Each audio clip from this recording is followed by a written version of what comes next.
بسم الله الرحمن الرحيم الحمد لله والصلاة والسلام على رسول الله تقبل الله الطاعات. Respected brothers and sisters, a few years ago I was on a tour, da'wah tour in Italy, in Milan, northern Italy. So I was giving a khatira in the 10th day of Ramadan, like these days, in one of the masajid next to Milan.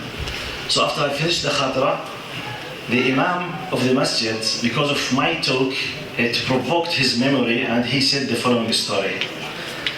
Look, amazingly, I mean, the core point of the story will be realized by the end of the story. So focus with me.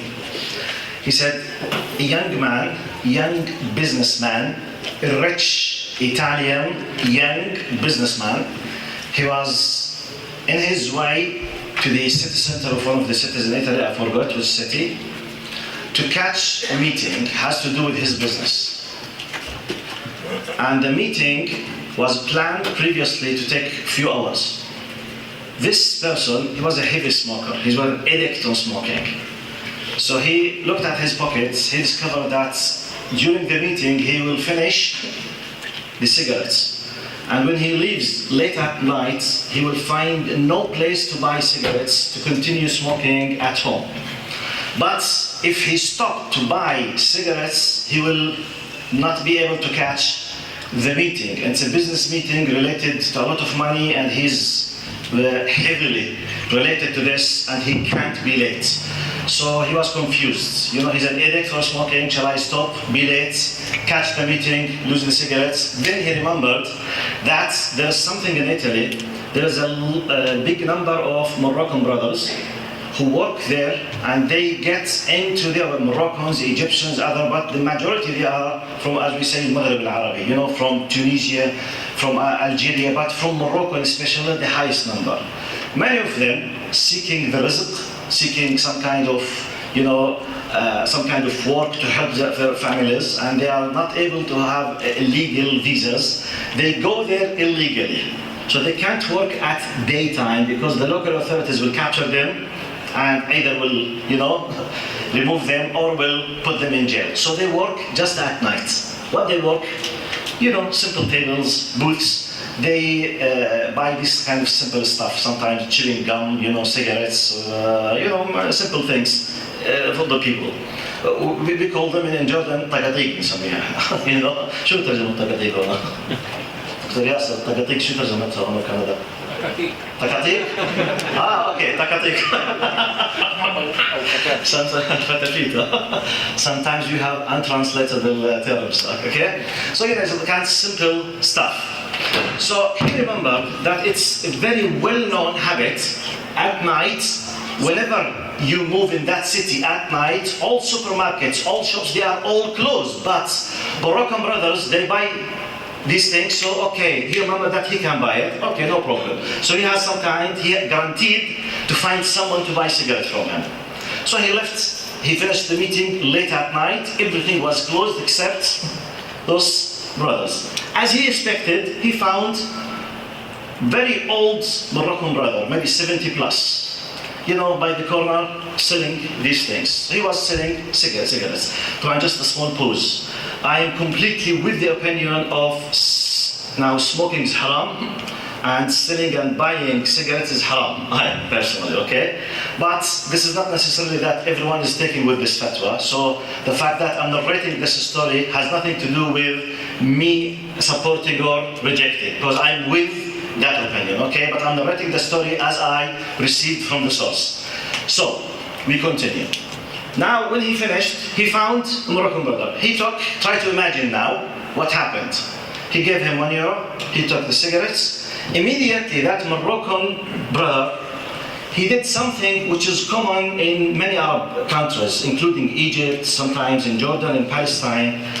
Those old people, out of gratitude and being thankfulness for Allah, when they receive the money, they kiss the money and they say Alhamdulillah, and they put it in their forehead like this, Alhamdulillah. It's very common. You see it in Egyptian movies, Alhamdulillah, Rida, Alhamdulillah, Rida Rabb. Okay? It's a very nice habit. This Moroccan brother, when he received the €1, he just kissed it and said in Italian, of course, Alhamdulillah.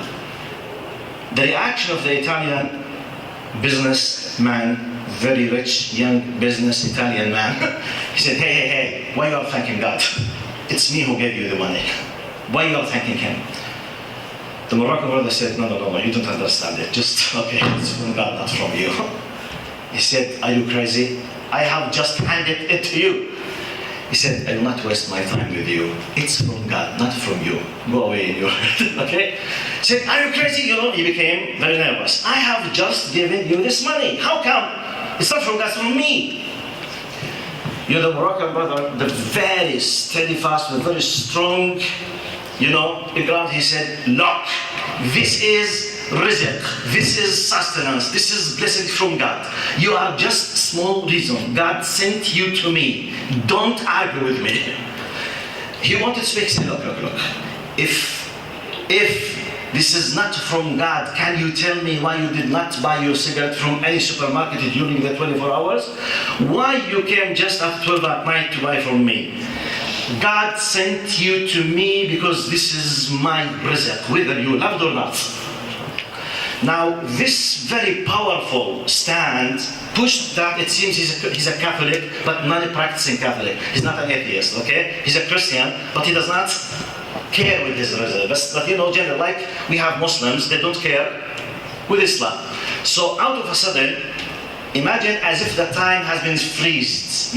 It's like when someone throws like a cold water in your face while you are drunk. I don't know if you try to be drunk, I hope not, okay? But at least from the movies, when you are drunk and someone slap you in your face or cold water, you wake up.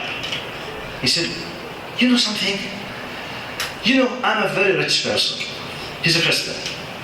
And God is giving me a lot of money for all of my life. And it did not come to me, not even once in my life, to thank Him.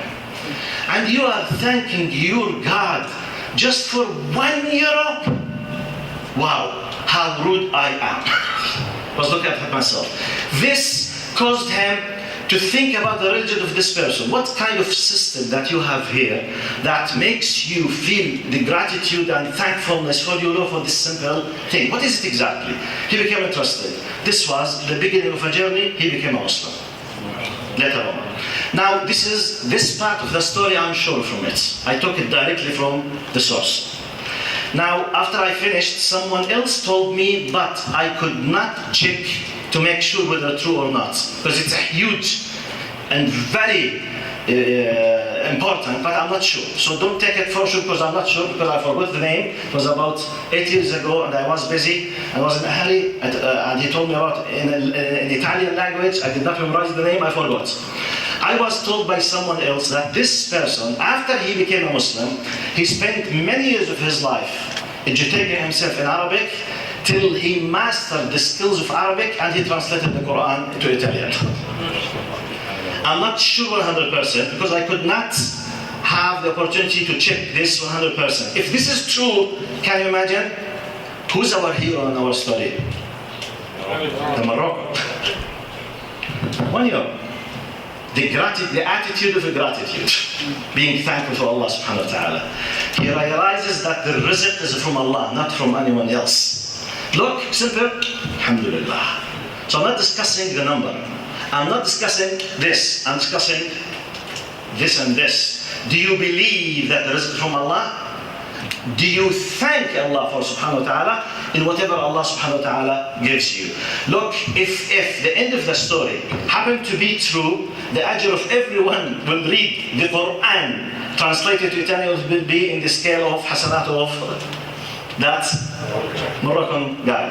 If not, because I'm not sure from this part, at least now he caused someone to become a Muslim, that Allah knows what kind of khair this new Muslim revert or convert has done. أسأل الله سبحانه وتعالى أن يعيننا على الخير. قوموا إلى صلاتكم. السلام عليكم ورحمة الله.